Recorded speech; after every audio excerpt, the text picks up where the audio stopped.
ओम सहना भवतु सहनौ भुनक्तु सह वीर्यंकरवावहै तेजस्विनावधीतमस्तु मा विद्विषावहै।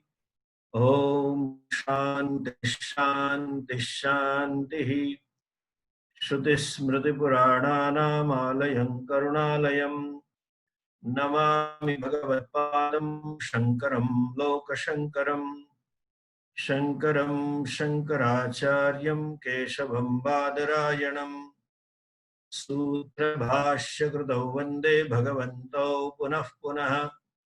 ईश्वरो गुरुरात्मेति मूर्तिभेदविभागिने व्योमवद्व्याप्तदेहाय दक्षिणामूर्तये नमः। ओम।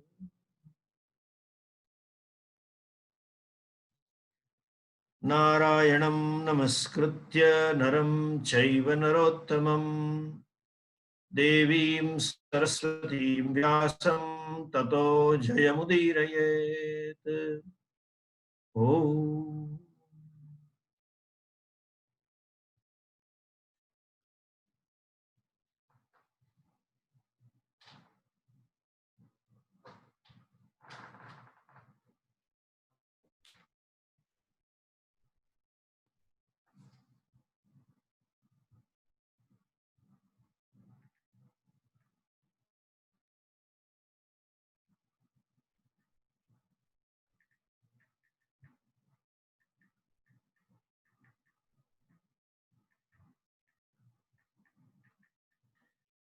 अगली बार हमने देखा कि महाराज युधिष्ठिर के राज्याभिषेक आरोहण में सिंहासन आरोहण में कितने राजा आए थे, कितने ऋषि मुनि आए थे, कहां कहां से कौन कौन से लोग आए थे, उसका पूरा वर्णन हमने पूरे अध्याय में देखा। अभी वर्णन है कि सभा कैसे थी, वहां का वातावरण कैसा था। कहते हैं कि जैसे ब्रह्मदेव की सभा में, ब्रह्मा जी की सभा में बैठ के देवता सब ब्रह्मा जी की स्तुति करते हैं, उपासना करते हैं, वैसी भावना से, समर्पण की भावना से सब लोग वहां, उनके मंत्रीगण, उनके प्रजागण, उनके व्यापारीगण, सब सैनिक, सब ये राजा युधिष्ठिर की मान लो कि उपासना ही कर रहे थे। उतने ही आदर से उस युधिष्ठिर की ओर देख रहे थे। उन सब के लिए युधिष्ठिर मूर्तिमान धर्म था, मूर्तिमान आदर्श पुरुष थे। बाद में वर्णन आता है, एक दिन युधिष्ठिर की सभा में नारद जी का आगमन होता है। व्यवहार में अक्सर हमारे मन में नारद जी के प्रति एक अलग सा भाव रहता है। गुजराती में वहां तक कहते हैं नारद वेड़ा कर रहे हैं, मतलब नारद की तरह दोनों को झगड़ा करा रहा है। हम नारद जी को ऐसे ही देखते हैं जो खटपट करने वाले हो। लेकिन दो चीज हमें समझनी चाहिए कि नारद जी देवर्षि हैं, देवताओं के भी ऋषि हैं, सामान्य ऋषि नहीं, देवर्षि। और यहाँ महाभारत में व्यास जी ने नारद जी के बारे में 2 पेज पन्ने भर के लिखा है। आप सब लोगों की, आप सबकी जानकारी के लिए मैं थोड़ा पढ़ना चाहूंगा। ऐसे थे नारद जी। वेद उपनिषदाम वेत्ता, सबसे पहले कहते नारद जी ऐसे नहीं थे झगड़ा कराने वाले। उपनिषद का तात्पर्य जानते थे, अपने आप को ब्रह्म रूप से जानते थे। जब स्वयं को ब्रह्म के रूप में जान लिया हो तो संसार में उसको लेना देना क्या है, पूर्ण है। किसी से ये विषय सुख भी नहीं चाहिए, तो वैसे महापुरुष को विकृत सुख, दोनों को झगड़ा करने का सुख, गड़बड़ करने का सुख क्यों चाहिए? नहीं है। वेद वेदाम, वेद उपनिषदाम वेत्ता सुरगणार्चित ऋषि, देवता सब उनकी पूजा करते थे। इतिहास पुराणज्ञ, इतिहास जानते थे सब, पुराण सब जानते थे। और कहते हैं पुरा कल्प विशेषवत, अगले कल्प में, ब्रह्मा जी के एक दिन में 4-7 कल्प चले जाते हैं, कई कल्प है, अगले कल्प में क्या हुआ था वो भी जानते थे। न्यायविद धर्म तत्वज्ञ षडंग विदनुत्तम, न्याय शास्त्र के ज्ञाता थे, धर्म तत्व के ज्ञाता थे, और जिनको वेद पढ़ना हो उनको वेदांग पढ़ने चाहिए। वेद के 6 अंग हैं, उस अंग भी पढ़ने पड़ते हैं, तब जाके वेद में हमें पांडित्य, प्राचुर्य, विद्वत्ता प्राप्त होती है। क्या वेद अंग? शिक्षा, कल्प, व्याकरण, निरुक्त, छंद, ज्योतिष। शिक्षा मतलब मंत्र, किस प्रकार से, तैत्तिरीय उपनिषद में ना, शिक्षाम व्याख्यास्यामः वर्ण स्वर मात्रा बलम इत्यादि। कल्प, निरुक्त, व्याकरण, छंद और ज्योतिष, ये सब पढ़ना है। कह रहे हैं षड अंग विद अनुत्तम, षड अंग को जानने वाले ऐसे थे जिनके जैसा दूसरा कोई नहीं था, जिससे ज्यादा कोई नहीं था। अनुत्तम, उससे उत्तम कोई थे ही नहीं। अच्छा, बोले उतना ही नहीं, ऐक्य, संयोगान इत्यादि, वो ये जो व्यवहार की चीज है, परस्पर विरुद्ध दिखने वाले वचनों का ऐक्य दिखाने में, एक ही वचन दिखने वाले वचनों में भेद दिखाने वाले, ऐक्य विरुद्ध। यज्ञ के अनेक कर्मों के ज्ञाता, कौन सा यज्ञ कब समय किसको कैसे करना, उसके भी वो ज्ञाता थे, और समवाय में भी ज्ञाता थे। उतना ही नहीं, आगे कहते हैं कि विशारद थे, प्रगल्भ वक्ता थे, मेधावी थे, अद्वितीय स्मरण शक्ति से संपन्न, और प्रमाण का तात्पर्य निश्चय करने में भी बड़े कुशल थे।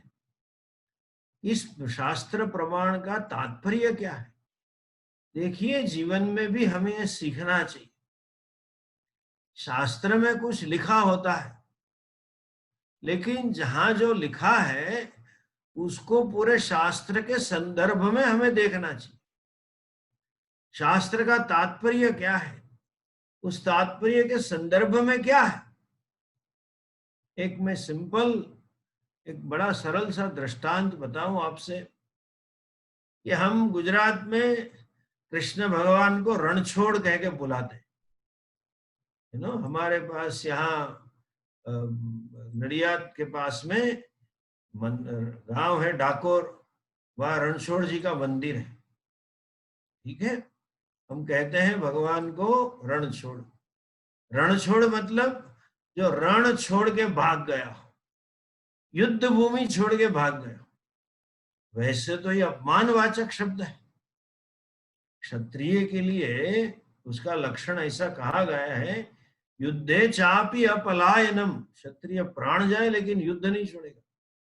हम उनको रणछोड़ कह देते हैं, और मश्करी में लोग कहते हैं भगवान से, भक्ति संप्रदाय में भक्त लोग भगवान से काफी छूट ले लेते हैं, मर्यादा का उल्लंघन करते हैं, कुछ मर्यादा नहीं रखते, क्योंकि प्यार का सवाल है। भगवान से प्रेम है तो इतनी मर्यादा रखनी आवश्यक नहीं, ऐसा लोग मानते हैं। ठीक है, लेकिन उसने रण क्यों छोड़ा, जरा सोचिए। भगवान मथुरा से द्वारिका भाग के चले आए, क्यों भैया? तो कहते हैं कि जरासंध ने पुनः पुनः चढ़ाई की, तो भगवान जरासंध से त्रस्त होके भागे। बाकी की कथा सबको मालूम है, भागवत सुना होगा। देखिए, एक चीज सोचिए, भगवान जरासंध से त्रस्त हो गए, जरासंध से हार गए, कह सकते हैं? भगवान फेल हो गए, हम कह सकते हैं? लेकिन एक जरा ठीक से शास्त्र पढ़े। शास्त्र में वर्णन है कि 17 बार, 17 टाइम्स भगवान ने जरासंध को खदेड़ दिया, 18वीं बार चल पड़े। यही भगवान हैं जिन्होंने बाल्यावस्था में क्या क्या पराक्रम किए थे भैया। अपनी छोटी उंगली पे पूरा गोवर्धन धारण कर दिया। आप गोवर्धन नहीं, अपना खाली हैंडकरचिप भी धारण करके खड़े हो जाओ 5 मिनट, इधर दुखने लग जाएगा, हाथ में पीड़ा होगी। हमारी शक्ति इतनी कम है, भगवान ने ऐसे ही खड़ा कर ली। इतनी, ये उंगली में इतनी ताकत, छोटी उंगली जो वीक है, 5 उंगलियों में से वीक है जनरली। और भगवान ने ज्योमेट्री, भूमिति शास्त्र नहीं पढ़ा कि सेंटर ऑफ ग्रेविटी क्या है, वहां मैं उंगली डालू। जहां डाली वहां लगा ली। और वो नट की तरह ऐसे ऐसे हिलते नहीं थे, वो पर्वत ऐसा टिल्ट होगा, ऐसा टिल्ट होगा, ऐसे नहीं, खड़े ही थे आराम से। जो कृष्ण भगवान पूतना के प्राण चूस लेते, ये मानुषी कार्य नहीं है। जो सर्वशक्ति मत्ता देखो उसकी, जो ब्रह्मा है, वो कथा है, ब्रह्मा जी को मोह हुआ, इंद्र को मोह हुआ तो गिरिराज धारण करके दूर कर दिया। ब्रह्मा जी को मोह हुआ तो ब्रह्मा जी सब बछड़े बछड़े लेके भाग गए, ब्रह्मलोक चले गए, ग्वाल बाल सब। संकल्प मात्र से दूसरे बना दिए भगवान ने, इधर वर्णन है भागवत जी बना दिए। इतना ही नहीं, वो बछड़े जब भैया जब गई वापस, तो उनके बछड़े वही समझे मेरी माँ है, और जो बछड़े थे उनकी माँ यही थी तो बोले ये मेरी माँ।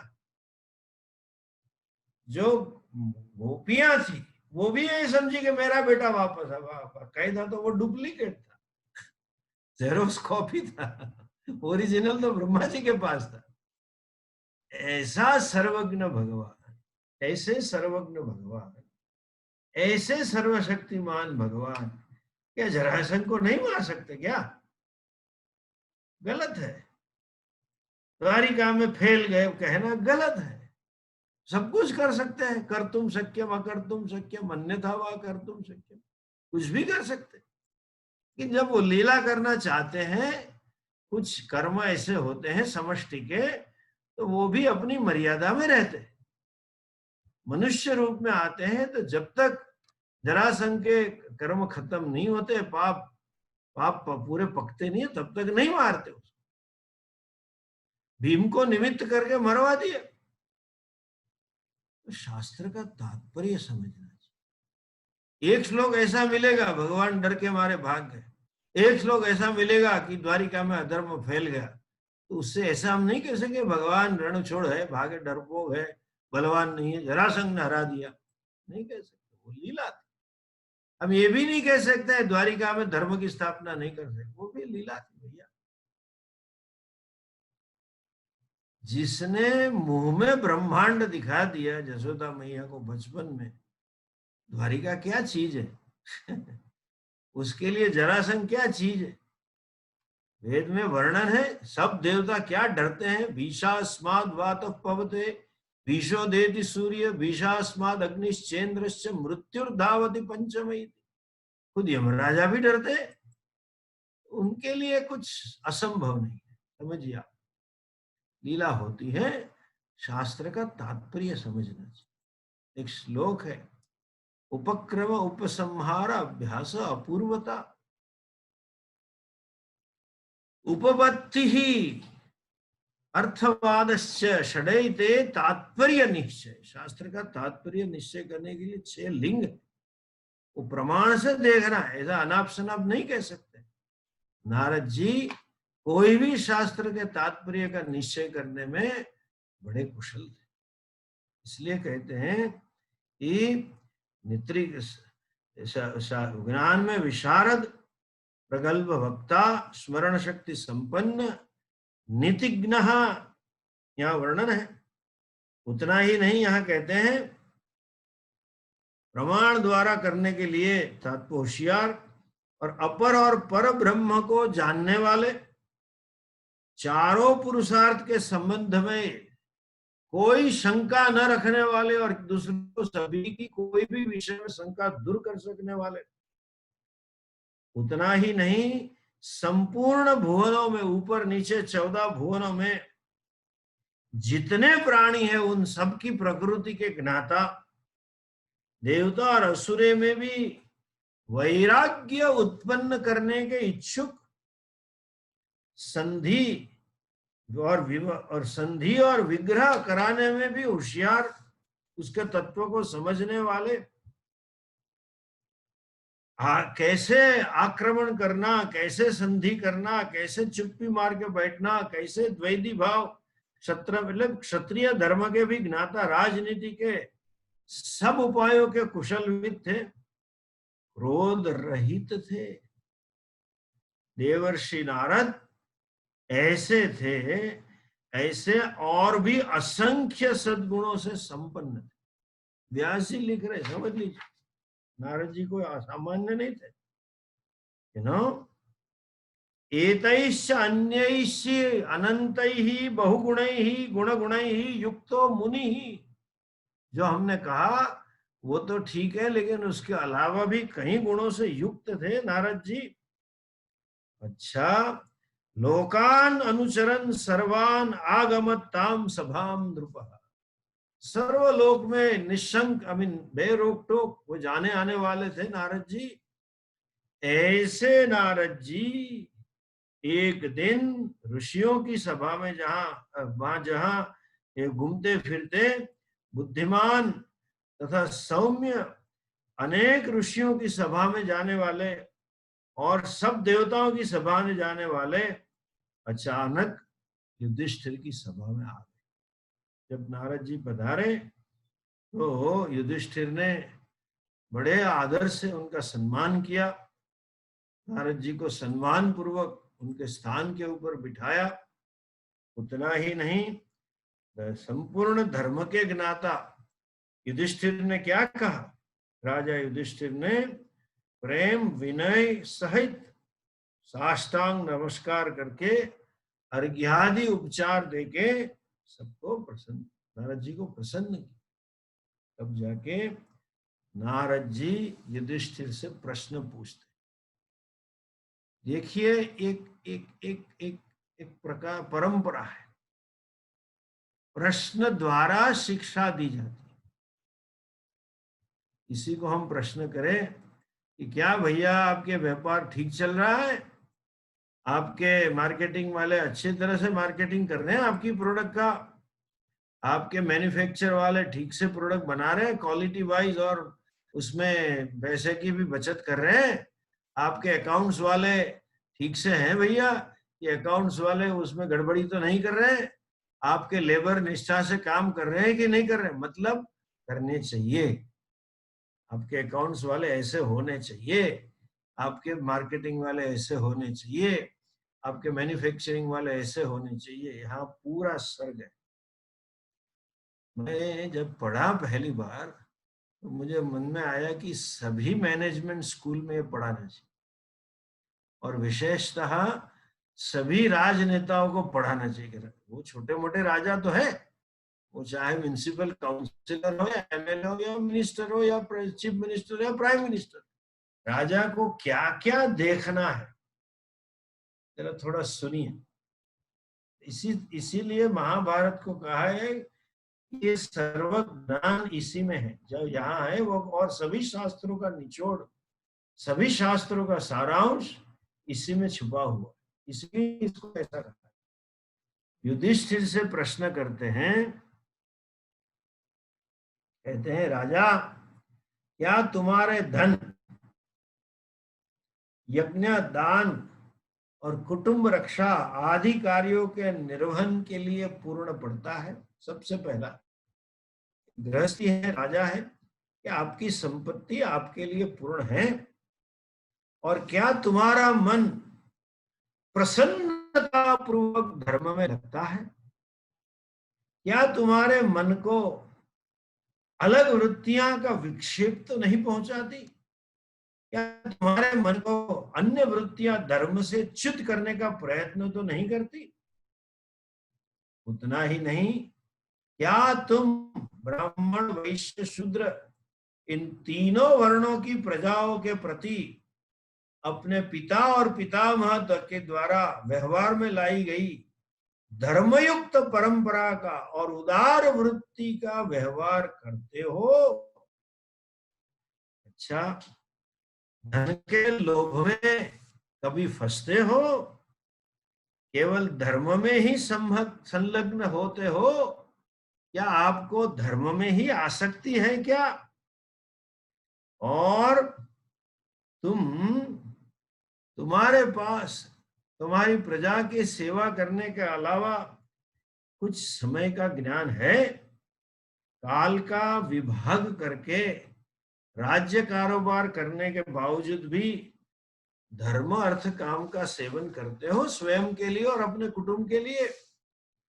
अच्छा, क्या तुम राजोचित, राजा के पास 6 गुण होने चाहिए और 7 उपाय होने चाहिए, क्या तुम उससे संपन्न हो?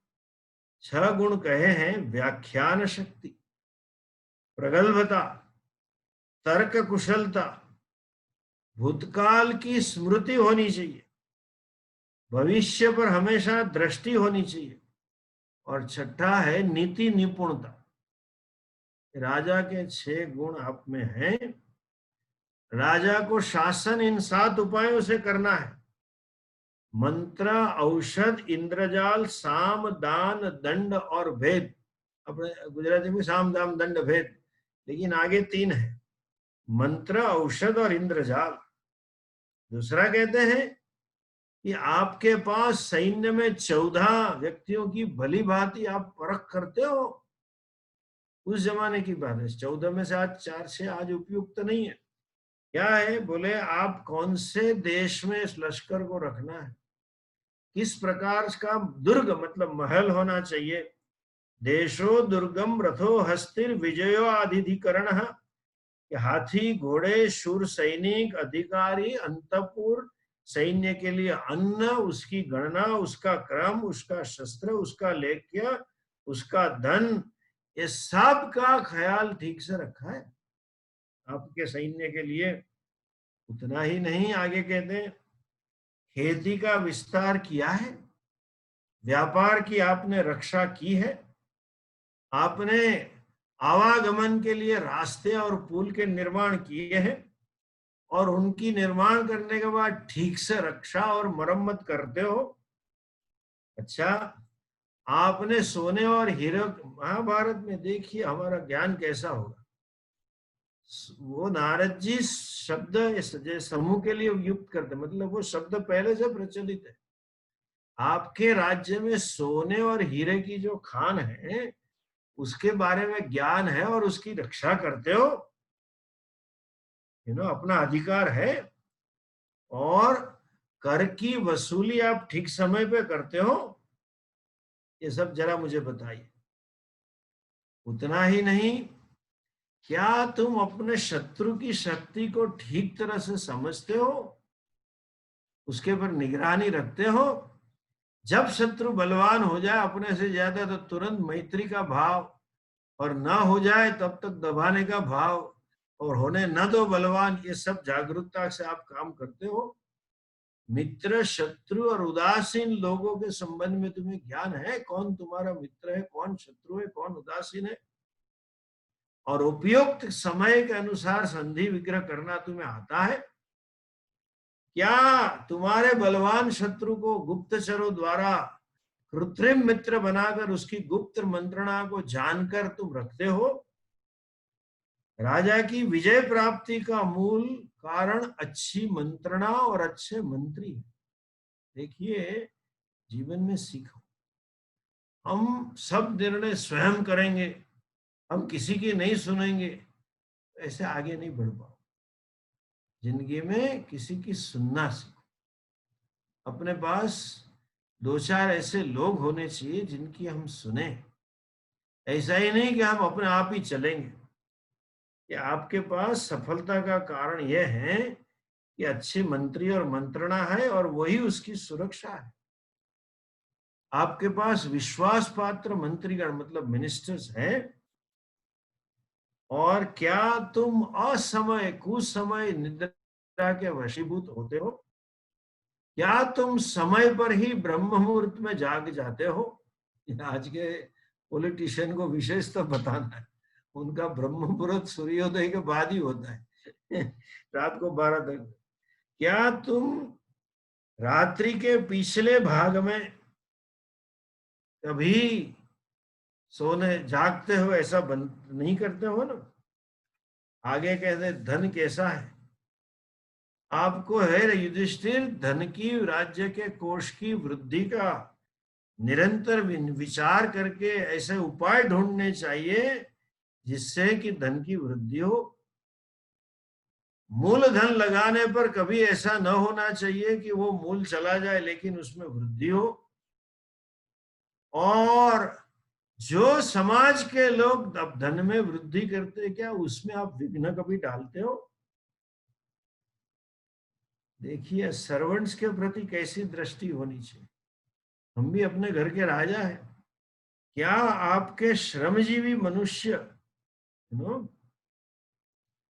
तुमसे अज्ञात है या तुम उनसे संपर्क में? मजदूर बेचारा अपने पेट के लिए व्यस्त रहता है, लेकिन राजा का कर्तव्य है कि उसको अपने बारे में ज्ञान कराए कि शासन कैसा चल रहा है। इसको अंग्रेजी में कहे ना, the servants the worker should feel a sense of belonging to country. This is our country and what is going on. उनके कार्य और उनकी गतिविधि पर क्या तुम्हारी नजर है? क्या तुम्हारे वो अविश्वास के पात्र तो नहीं हो गए हैं ना? और देखिए जो आजकल एट्रिशन की बात होती है, क्या तुम बार बार उन्हें छोड़ देते हो और पुनः काम पर लगाते हो? ऐसा तो नहीं है ना। आपके मजदूरों को ऐसा नहीं करना चाहिए। जिसको कहे ना सेंस ऑफ बिलोंगिंग खड़ी करनी चाहिए, अपनेपन का भाव होना चाहिए। जब अपनेपन का भाव होगा तब उसकी निष्ठा होगी तुम्हारे प्रति, तब उसके पर आप काम छोड़ सकोगे। क्योंकि राजा का अभ्युदय, राज्य का अभ्युदय, व्यापार का अभ्युदय और उसकी उन्नति मजदूरों के स्नेहपूर्ण सहयोग में ही है। क्या दृष्टि है। ऋषि के बारे में कहते हैं ऋषि आदि कार्य विश्वसनीय रहित, विश्वसनीय लोग करते हैं ना, जो लोभ रहित हो और अपनी परंपरा से, किसानों के पास जो परंपरा से ज्ञान है वो ज्ञान का उपयुक्त करके ही वो खेती कराते हो ना। हे राजन, क्या तुम खेती में सिद्ध पाने पर या सिद्धि के नजदीक आने पर उसकी जानकारी तो रखते हो ना? क्रॉप फेलियर तो नहीं हुआ, ऐसा क्रॉप हुआ, बम्पर हुआ, नॉर्मल है, उसकी जानकारी रखते हो और उनसे जानकारी लेते हो ना, क्या तकलीफ पड़ी, क्या हुआ ऐसा।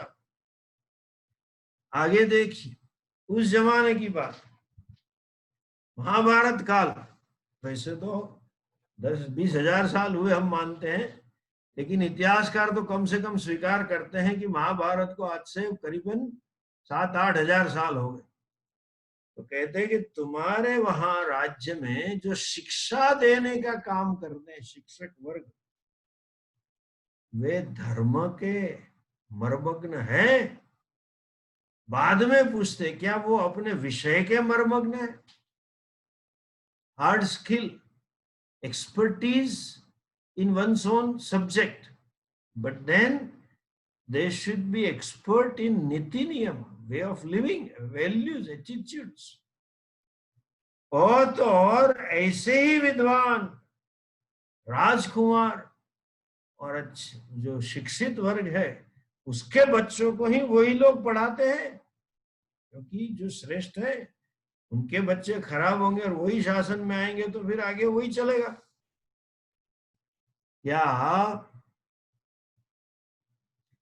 क्या तुम हजारों मूर्ख के बजाय एक पंडित को ज्यादा कीमत देके भी प्रसन्न करना पड़े तो प्रसन्न करते हो ना? That means you should keep one pandit, not 1,000 fools, and that too respectfully।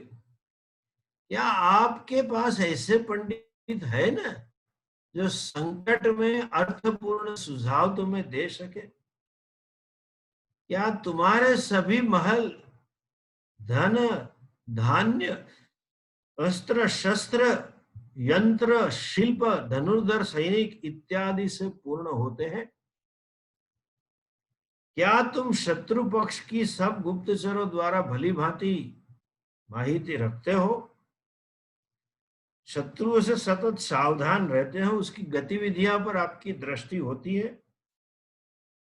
आगे देखिए, हे राजा, क्या तुम्हारे राज्य में जो पुरोहित है, यज्ञ यागादि कर्म कराने वाले जो ब्राह्मण है, वो कैसे होने चाहिए? वो कुलीन, बहुज्ञ, विद्वान, दोष दृष्टि से रहित और दैव कार्य में तत्पर होने चाहिए। उनको कार्य में कभी आलस्य नहीं होने चाहिए। ऐसे और शास्त्र वचन में कुशल ऐसे पुरोहित है ना आपके पास, और तुम ऐसे पुरोहित हो जो क्या है, विनयशील है, कुलीन है, बहुज्ञ है, विद्वान है, जो उत्साही है, कार्यक्रमों में संपन्न है, निष्काम है, भगवत कार्य में उत्सुक है, और ऐसे शास्त्र चर्चा में कुशल है, उनका सत्कार करते हो। क्या तुम्हारे वहां, देखिए ज्योतिष शास्त्र का भी उल्लेख है, क्या आपके वहां हस्तपाद आदि अंगों की परीक्षा में निपुण, मतलब सामुद्रिक लक्षण में, ग्रहों की गति, वक्र गति, अतिचार आदि शुभाशुभ परिणाम को जानने वाला, भौम और शरीर मतलब वास्तुशास्त्र, जमीन और शरीर के उत्पादों को पहले से ही जानने वाले कुशल ज्योतिष आपने रखे हैं ना राज्य में? अच्छा, और तुम्हारे वहां जो प्रधान प्रधान व्यक्ति हैं, जो बुद्धिमान है, अच्छे पद पे हैं, उनका योग्य कार्य में तुम उसका उनका उपयोग तो करते हो? बड़े को बड़े में, छोटे को छोटे के, मध्यम को मध्यम में, और अपने बाप दादाओं की तरह, पूर्वजों की तरह उन्होंने जो मार्ग दिखाए, जैसे वो लोगों ने शासन चलाया, उसी तरह आप शासन करके मंत्रियों को प्रसन्न करते हो, मंत्रियों को नियुक्त करते हो? क्या तुम्हारे सेनापति हर्ष और उत्साह से संपन्न है? क्या तुम्हारे सेनापति बुद्धिमान, शूरवान, धैर्यवान, पवित्र, कुलीन और स्वामी भक्त है क्या? सेनापति को राजा के लिए भक्ति होनी चाहिए, और हमेशा सेना के लिए यथोचित भोजन, यथोचित तनख्वाह और यथोचित सत्कार आप देते हो कि नहीं? उनको जो दिया जाना चाहिए वो देते हो, और जब समय पे देना चाहिए तब देते हो कि नहीं? क्या तुम्हारे कर्मचारी ऐसे तो नहीं है ना अपनी मनमानी करे? देखिए, any organisation should not tolerate a single worker who doesn't listen to you. निकाल देना चाहिए। कर्मचारी मनमानी क्यों करे? और ऐसा करने वाले हो तो अकेलापन के, अपनी रुचि के अनुसार चलने वाले होंगे, तुम्हारा विनाश होगा। हे राजा, विद्या से संपन्न कुलीन ब्राह्मण और जो ज्ञानी पुरुष है, उनके गुण अनुसार, उनके चरित्र अनुसार, उनके शील अनुसार तुम हमेशा उनका सम्मान पब्लिकली करते हो। राजा का यह भी कर्तव्य है। और तुम तुम्हारे सेवकों की रक्षा करते हो ना। शत्रु के बारे में भी कहते हैं, वो आक्रमण की सोच है तब से उसकी माहिती आपके पास रहती है कि नहीं? और साम दाम दंड भेद से विधि विधान पूर्वक शत्रु तर्क को हमेशा आप परास्त करते हो कि नहीं? क्या आपके राज्य के, देखिए करप्शन का भी लिखा है इसमें, देयर इज अ मेंशन। क्या आपके राज्य के धन रक्षक, द्रव्य संग्राहक, चिकित्सक, गुप्तचर, पाचक, सेवक और लेखक, ये सब लोग तुम्हारी आज्ञा के अनुसार चलते हैं कि प्रजा को ठगते हैं? आगे कहते हैं, हे महाराज, अनाज काटने के समय के लिए आपको मालूम होता है ना कि अभी इसकी फसल निकालने का समय हुआ है, और कब दुर्भिक्ष है, कब अकाल है, उसकी भी पता है कि नहीं?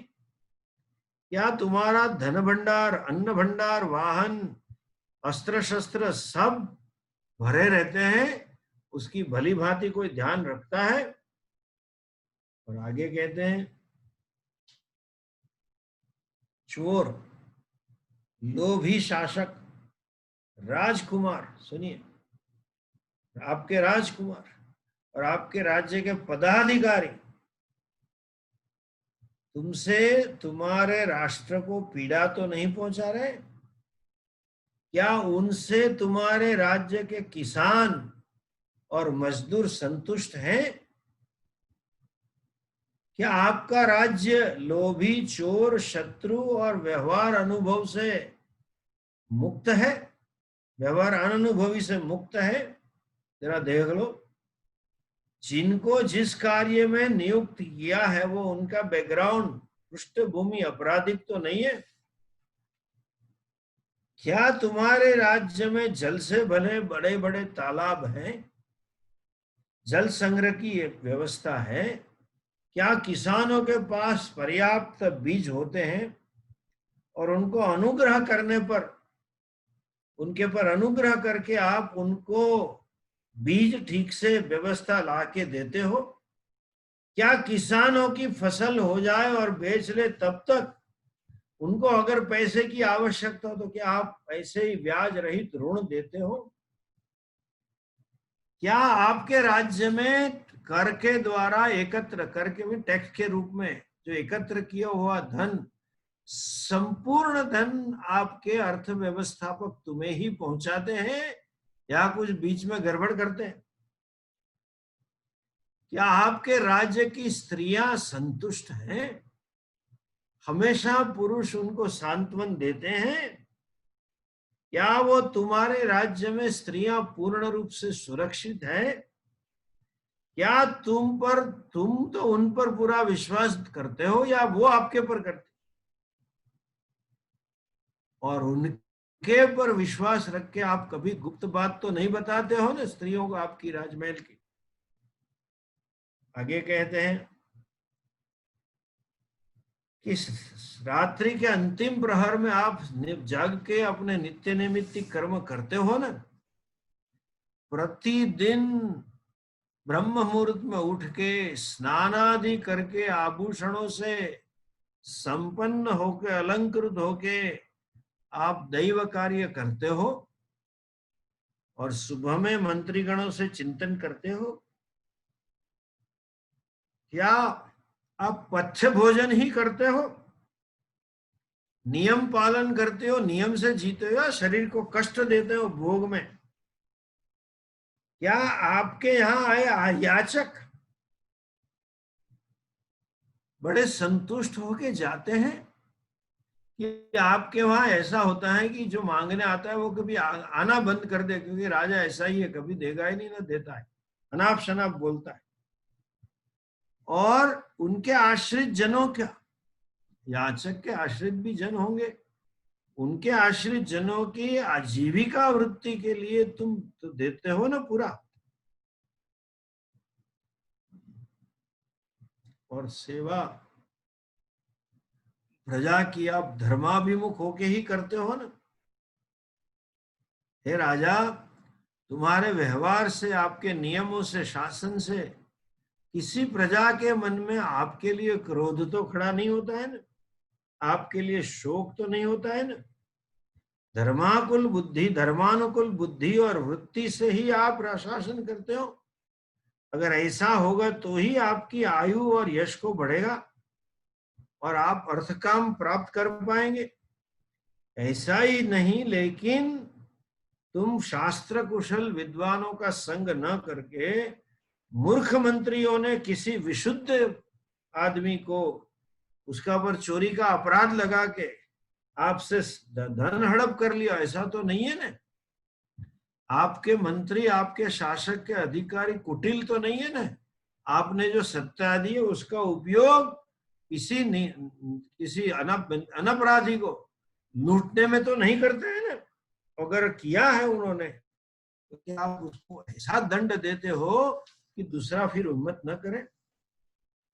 देखिए आगे देखिए, हे युधिष्ठिर, तुम नास्तिकता, झूठ, क्रोध, प्रमाद, दीर्घ सूत्रता और ज्ञानियों का संग न करना, आलस्य, 5 इंद्रियों के विषय में आसक्ति, प्रजाजनों पर अकेले ही विचार करना, अर्थशास्त्र धर्मशास्त्र न जानने वाले मूर्ख मंत्रियों से विमर्श करना,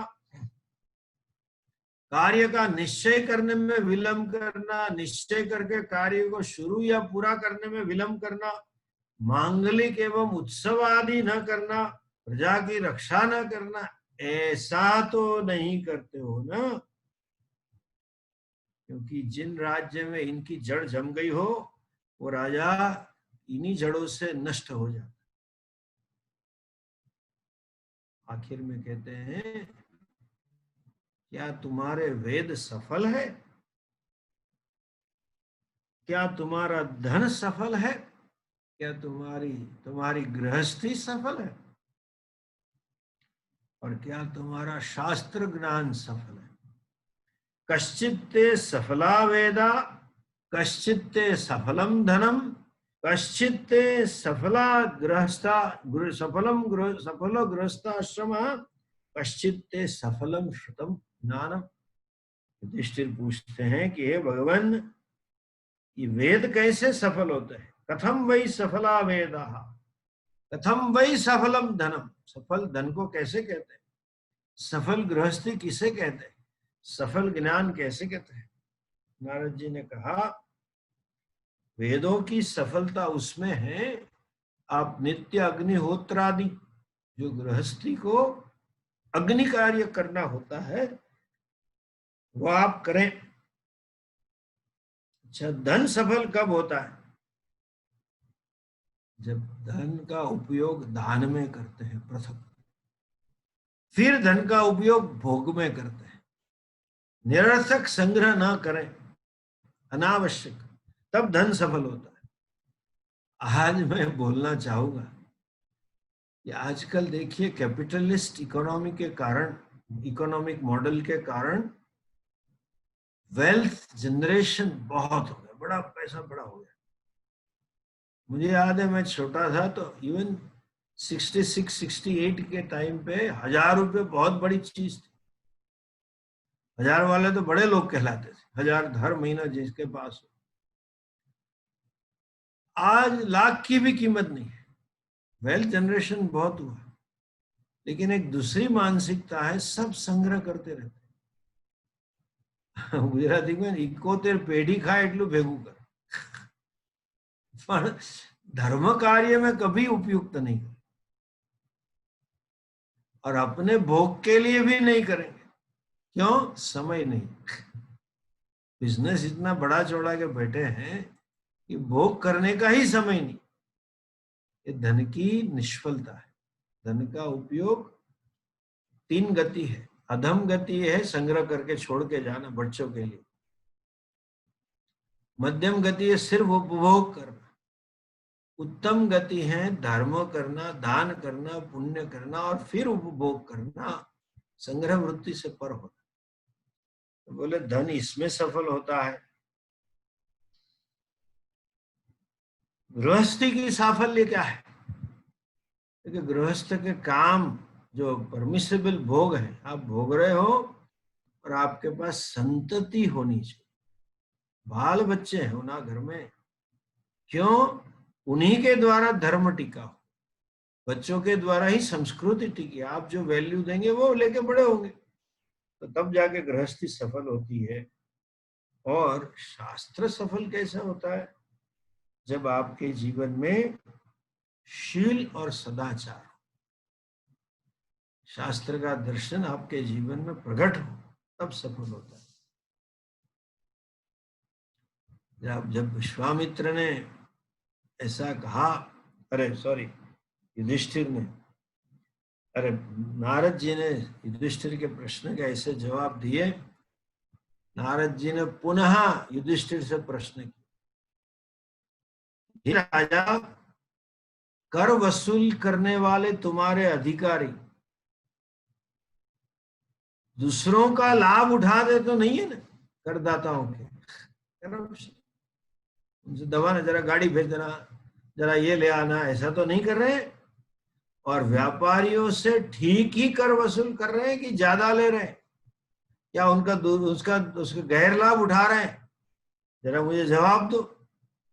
हे महाराज, आपके राज्य में जो व्यापारी लोग हैं वो हमेशा सम्मान पाते हैं ना आपसे, राजा से, और वो ऐसा ही सामान लाते हैं राज्य में जो उपयोगी हो और कभी दुश्मन से न लिया। मेड इन चाइना नहीं चलेगा अभी भारत जो दुश्मन हमारे देश को, हमारे देश की अर्थव्यवस्था को डिस्टेबलाइज करना चाहते, हमारी भूमि हड़प करना चाहते, उसका माल व्यापारी को नहीं लाना चाहिए। यहां लिखा महाभारत। ओके,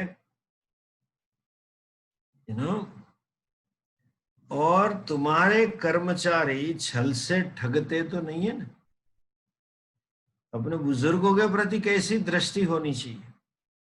क्या तुम धर्म, अर्थ और ज्ञान के ज्ञाता, अर्थशास्त्र के ज्ञाता जो बड़े और बुजुर्ग लोग हैं, उनकी अर्थ सम्मत, विद्वत सम्मत बातें सुनने के लिए समय निकाल के वो सुनते हो और उसके पर मनन करते हो? कभी कभी बुजुर्गों के साथ बैठना भी सीखो। क्या आपके राज्य में जो शिल्पी है, कारीगर जिसको कहेंगे ना, आर्टिसंस, जब बारिश की ऋतु में उनका व्यवसाय न चले, उस जमाने में तो थिएटर नहीं था, इतनी व्यवस्था नहीं थी, तो जो आर्टिस्ट हैं, म्यूजिशियन है, तो वर्षा ऋतु के काल में क्या उनको अन्न खाना पीना की व्यवस्था आप करते हो? The king should protect the artist, protect the artisans also. क्या तुम किसी के किए हुए उपकार का पता तो है ना? और क्या उस कार की उपकारी व्यक्ति जो राज्य के लिए अच्छा काम करता है, देश के लिए, उसकी बुरी प्रशंसा करते हो कि नहीं? मैंने अभी एक मोदी जी का लास्ट वीक का एक मन की बात का प्रवचन सुना। नॉर्थ ईस्ट में देखिए प्रजा में कितनी ताकत है और राजा को क्या करना चाहिए। नॉर्थ ईस्ट में गांव वाले को पता चला कि ये सब क्वारंटाइन, अरे लॉकडाउन नंबर 3 थोड़ा रिलैक्स हुआ है, तो हमारे जो भाई लोग वहां गए हैं दूर देश में काम करने, वापस आएंगे, तो उनको क्वारंटाइन कैसे करते? तो गांव के लोगों ने गांव के बाहर 15-20 मकान झोपड़ी बना दी, और वो जो आते तो उनको वहां रहने को बोल दिया, आप वहीं रहो, 12 दिन बाद अंदर आ, ये बच्चों से बाद में मिलो। दूर दराज के गांव में सरकार नहीं गई। और एक दूसरा ऐसा गांव निकला कि वहां के गांव वालों ने ऐसा क्वारंटाइन किया था, लेकिन जो कारीगर वर्ग थे, क्वारंटाइन थे, उन्होंने नदी पर चेक डैम बना दिया। ऐसे भी वहां बैठना है तो चलो सभा कर। तो राजा को ये पता होना चाहिए और उनकी प्रशंसा करनी चाहिए। मोदी जी अपने प्रवचन में कह रहे हैं कि मैंने सुना ऐसा किया, मैं बहुत साधुवाद देता हूं, तो उनको कितना अच्छा फील हो जाए, छोटा मोटा कोई काम करे। देखिए अभी एक योगी जी ने बहुत अच्छा काम किया। योगी जी ने ऐसा डिक्लेयर किया था, जो बच्चा बोर्ड में 1 से 10 में आएगा, वो कहीं का भी होगा, उसके घर तक स्पेशल सड़क बना दूंगा। तो कहीं गांव के बच्चे ले आए, शहर में पढ़ते थे लेकिन बोले हम उस गांव के हैं, तो वो शहर से गांव तक की योगी जी ने सड़क बनवा दी, उसके डोर तक। फिर उसके मकान से आगे नहीं बनी। तो गांव वाले भी पूछेंगे ना कि यहाँ तक क्यों, आगे क्यों नहीं है? बोले बच्चा अव्वल आया है, बोर्ड में नंबर लाया है। तो जो प्रजा अच्छा काम करती है उसकी प्रशंसा करनी चाहिए राजा को। साधु पुरुषों के बीच में, भरी सभा के बीच में क्या आप कृतज्ञता प्रकट करते हो? मोदी जी ने कृतज्ञता प्रकट की, क्या ऐसा करते हो? उनका आदर सत्कार करते हो? और शत्रुओं के पर विष प्रयोग होते हैं, आपको ज्ञात होना चाहिए। करने के लिए नहीं, कोई आपके ऊपर न कर जाए इसके लिए कम से कम वो आप संभालते हो। और आगे तो देखो हमारी कितनी महान परंपरा होगी, और ये वेस्टर्न मीडिया ने हमें कैसा प्रोजेक्ट करके रख दिया है। महाभारत में दिव्यांग, जिसको हम विकलांग कहे, फिजिकली मेंटली चैलेंज बच्चों के बारे में, लोगों के बारे में लिखा। नारद जी पूछते हैं, क्या आपके राज्य में अंधे, गूंगे, पंगु, अंगहीन, मानसिक मर्यादा युक्त और बंधु बांधव रहित अनाथ और साधु संतों सन्यासियों का पालन आप पिता की तरह करते हो? राजा का कर्तव्य है कि ऐसे लोगों के वो पिता बन के रहे। क्या तुमने जो षड अनर्थ है, क्या है अनर्थ? निद्रा, आलस्य, भय, क्रोध, कठोरता और दीर्घ सूत्र, ये 6 दोष के ऊपर आपने विजय प्राप्त किया है। युधिष्ठिर बड़े बुद्धिमान थे। नारद जी ने ऐसा पूछ रहे थे, मतलब क्या आप करते हो? युधिष्ठिर कहते हैं बाद में बड़ी विनम्रता से, हे भगवान, आपने जो कहा है अधिकांश मैं उसका पालन कर रहा हूं, लेकिन मेरी मर्यादा से दोष कहीं कम 19-20 हो जाता है। मैं आपको वचन देता हूं कि पूर्ण रूप से एवं करिष्यामि यथा त्वयोक्तम, आपने जो कहा है ऐसा पूर्ण रूप से करने का मैं हमेशा प्रयत्न करूंगा। आपके इस उपदेश से मेरी प्रज्ञा में वृद्धि हुई और आपने बड़ी कृपा की, आपने मुझे ये दृष्टि दी।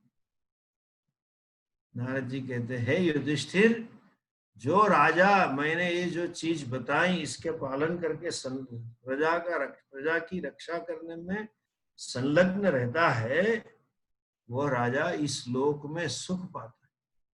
न केवल इस लोक में, स्वर्ग में भी अत्यधिक सुख पाता है।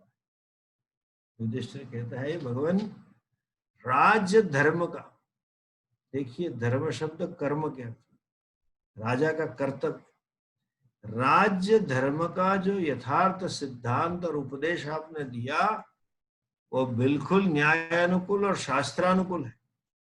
मैं यथाशक्ति उसका पालन करता हूं। हे भगवान, न्यायम यत्त्वया युक्तम यथाशक्ति यथा न्यायम क्रियते अयम विधिर्मया, ये सब विधि विधान का पालन मया, मेरे द्वारा यथाशक्ति यथा न्यायम, न्याय के अनुसार मैं पालन करता हूं। मैं उत्तम मार्ग से ही चल रहा, मेरे पूर्वजों ने जो उत्तम मार्ग पे चले हैं उनका अनुसरण करके ही मैं उसमें चलना चाहता हूं। ऐसा कह के युधिष्ठिर ने नारद जी की बहुत प्रशंसा की, अपना कृतज्ञता का भाव प्रकट किया। जब भाव प्रकट किया, थोड़ा मन में गुदगुदी भी थी, तो धीरे से नजदीक जाकर पूछ रहे, हे भगवान, आपने मेरे राज्य का वैभव देख के तो संतुष्ट है ना? मेरी जो ये सभा है वो सभा तो आपको अच्छी लगी ना? तब जाके नारद जी ने कहा, तुम्हारी सभा मुझे बहुत अच्छी लगी है, बड़ी प्रसन्न है। फिर भी आपकी जानकारी के लिए मैं बताऊं, ऐसा करके इंद्र की सभा का वर्णन है, यमराज की सभा का वर्णन है, वरुण की सभा का वर्णन है, कुबेर की सभा का वर्णन है और ब्रह्मा जी की सभा का वर्णन। इस सभा का वर्णन कहते हैं, नारद जी ने वर्णन खत्म किया और उसमें क्या हुआ, कौन है बताया कि यम की सभा में अधिकांश राजा लोगों की स्थिति का वर्णन, वरुण की सभा में अधिकांश नाग, दैत्येंद्र, सरिता और समुद्र का वर्णन था। कुबेर की सभा में शिव गण, यक्ष, राक्षस, गंधर्व, अप्सरा वगैरह का वर्णन था। ब्रह्मा जी की सभा में महर्षि थे। देवताओं की स्थिति भी बताई, और इंद्र की सभा में अधिकांश देवताओं का वर्णन है, गंधर्वों का वर्णन है, और राजर्षियों का वर्णन किया देवता की सभा में। लेकिन जब देवता की सभा में आपने कहा वह राजर्षि होते हैं, तो सिर्फ एक नाम दिया, राजा हरिश्चंद्र। क्यों उनका नाम दिया सिर्फ? और आपने ये भी कहा कि नारद जी उनकी स्पर्धा करे, इंद्र उसकी स्पर्धा करते रहते हैं। तो और दूसरा प्रश्न मेरा ये है कि आप पितृलोक में गए तो मेरे पिता पांडु को भी मिले होंगे, तो आपकी उनसे क्या बातचीत हुई? मेरे पिता हमारे प्रति कैसा भाव रखते हैं? उन्होंने आपको क्या कहा हमारे लिए? ये दो चीज आप मुझे बताएं, मैं सुनने के लिए उत्सुक हूं। नारद जी ने कहा, इक्ष्वाकु कुल, रघुकुल का मूल कुल है, इक्ष्वाकु कुल है। इमं विवस्वते प्रोक्तो योग प्रोक्तम योगो अव्ययम विवस्वान मनवे प्राह मनुरिक्ष्वाकवेरभि। चौथे अध्याय में जो श्लोक है वो इक्ष्वाकु के वंश में त्रिशंकु नाम के राजा थे। देखिए ये वर्णन तब है महाभारत। राम जी के पूर्वज थे रघु, इतने महान हुए जिसके नाम से रघुवंश पड़ा। उनके पहले राजाओं का लिस्ट है लंबा रामायण में, वाल्मीकि में। और आदि राजा, पहले राजा इक्ष्वाकु थे। मनु के शिष्य इक्ष्वाकु हुए। वे सब के सब त्रिशंकु तक अयोध्या के राजा थे। अयोध्या का उल्लेख है वहां पे। इक्ष्वाकुणाम कुले जातः त्रिशंकुर नाम पार्थिव। इक्ष्वाकु के कुल में त्रिशंकु नामक राजा हुआ। अयोध्या अधिपति ही, अयोध्या का राजा था। वीरहा विश्वामित्रेण संस्थित, और वहां विश्वामित्र मुनि के साथ निवास करते थे। तस्या सत्यवती नाम पत्नी, उनकी पत्नी का नाम था सत्यवती। के वंशजा, कई के वंश में से उत्पन्न हुई थी। उसके गर्भ से हरिश्चंद्र का जन्म हुआ। और पिताजी के बाद वही हरिश्चंद्र राजा हरिश्चंद्र के नाम से विख्यात हुए। देखा, हम जब बोलते हैं ना तो हरिश्चंद्र नहीं कहते, क्या कहते हैं? राजा हरिश्चंद्र। क्यों ऐसा कहते हैं? वर्णन है कि ऐसे राजा थे कि अनेक अनेक राजा उनको नमन करते खड़े रहते थे। और जैत्र नामक उनका रथ जो सुवर्ण से बना हुआ था, उसके पर बैठ के उन्हें सप्तद्वीप भरी पृथ्वी पर विजय प्राप्त कर लिया था। उन्होंने ऐसा राजसु यज्ञ किया, ब्राह्मणों ने जो मांगा उससे 5 गुना दान किया। और ब्राह्मणों ने अधिक अपेक्षा से अत्यधिक दान मिलने पर हरिश्चंद्र को इतने आशीर्वाद दी।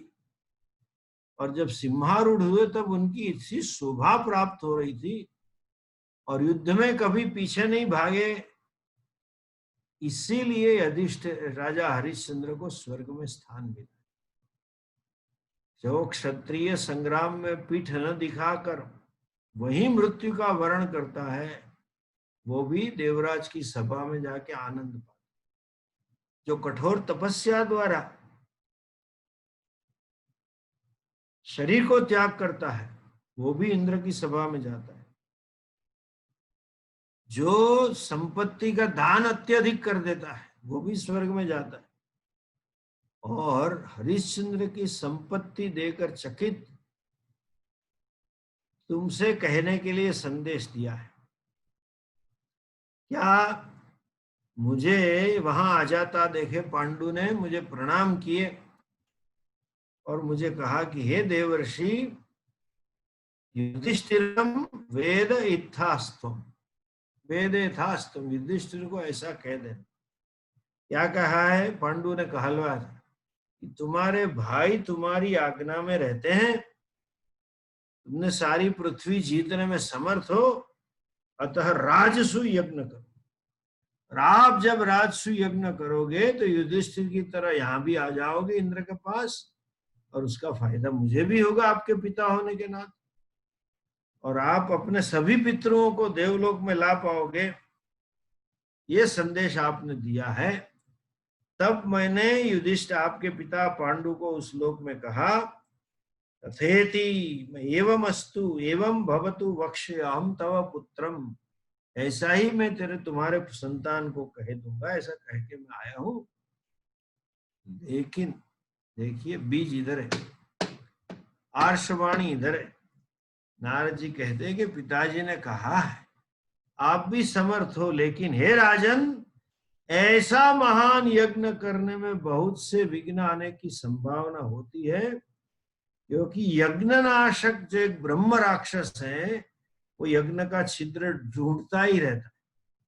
और आप जैसे बड़े राजा, सुनिए श्लोक 12 अध्याय में है, लोकपाल सभाख्य पर आख्यान पर्व में है, 30वां श्लोक है कि हे राजा, आप जैसे पराक्रमी राजा, आप जैसे बड़े राजा अगर ऐसा यज्ञ करते हैं, कभी कभी ऐसा निमित्त बन जाता है जैसे जिससे पृथ्वी पर बड़ा विनाशकारी युद्ध उपस्थित हो जाता है, जो युद्ध भूमंडल के लगभग समस्त क्षत्रियों के संहार का कारण बन जाता है। ऐसे भी विघ्न हो सकते, और हुआ ही। द्रौपदी ने दुर्योधन को थोड़ा टोंट लगाया, अंधे का बेटा, उसको अपमान लगा, और उसका बदला लेने के लिए युधिष्ठिर को जुआ में बुलाए, हारे, हराए, और द्रौपदी मांग की, और उसी से महाभारत आया बाद में। नारद जी यहाँ वार्निंग कहते हैं, पृथ्वी क्षय कारणम युद्धम क्षम शत्र शमनम किंचिदेव निमित्तम च भवति अत्र क्षयावह। ऐसे यज्ञ में ऐसा निमित्त होता है, आप संभाल के करिएगा, सोच विचार के। तुम्हारे पिता ने कहलवाया, लेकिन अपने सोच विचार के मन से जो ठीक लगे वो करें। नारद जी ऐसा कह के चले जाते हैं, युधिष्ठिर उनको विदा करते हैं।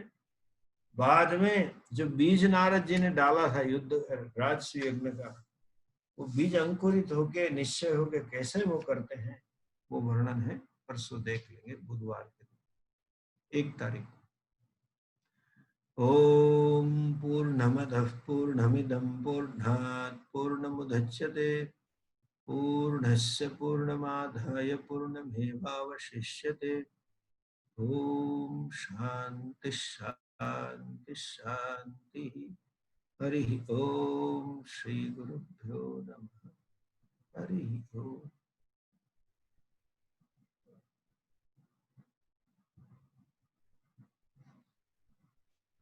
नमस्ते।